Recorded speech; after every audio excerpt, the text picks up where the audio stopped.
Antony namoriny ny solitena ny mponina avy any Besalampy ireo mpanao gazety androany maraina ny toe-javatra miseho any an-toerana izay toa miendrika ho fitsaram-bahoaka. Raha ny filaza ny solombavambahoaka kosa nefa dia ateseram-bahoaka fotsiny ihany izay niseho izay. Ratsevina moa ny antony dia von'olona no ny atombohany. Manao izany dia nitondra fanazavana ny solombavambahoaka voafidy teny an-toerana momba izao toe-draharaha izao. Tiana mametraka lohateny hoe tsy fitsaram-bahoaka fa hateseram-bahoaka nisondra niseho tao amin'ny district any Besalampy. Inona ny andohany?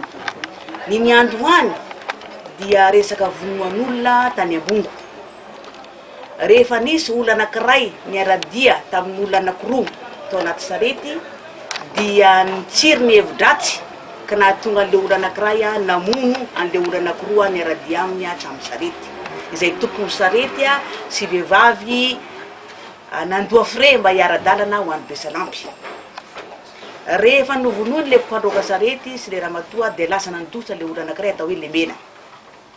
Lasa Lemena nakany Besalampy.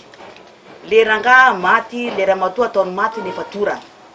3 andro taty aoriana hitany fokon'olona tao amin'ny commune rurale Apanko le ramatoa dia nanao hokoka nandray an-tanana ny piraidina namonjy an'izany vehivavy izany.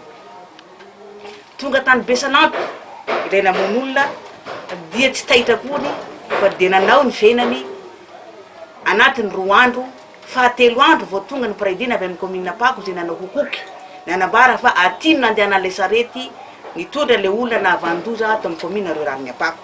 Manao antsoavy izy ireo ny anesorana tsy misy atakandro ireo olona voakasika izany raharaha izany toy ny lehiben'ny polisy any an-toerana sy ny ministra Pia izay voalazan'izy ireo moa fa tsy mavaolana amin'ny toe-draharaha mitranga manerana nosy sy tsy mahafehy ihany koa ny tsy fandriampahalemana.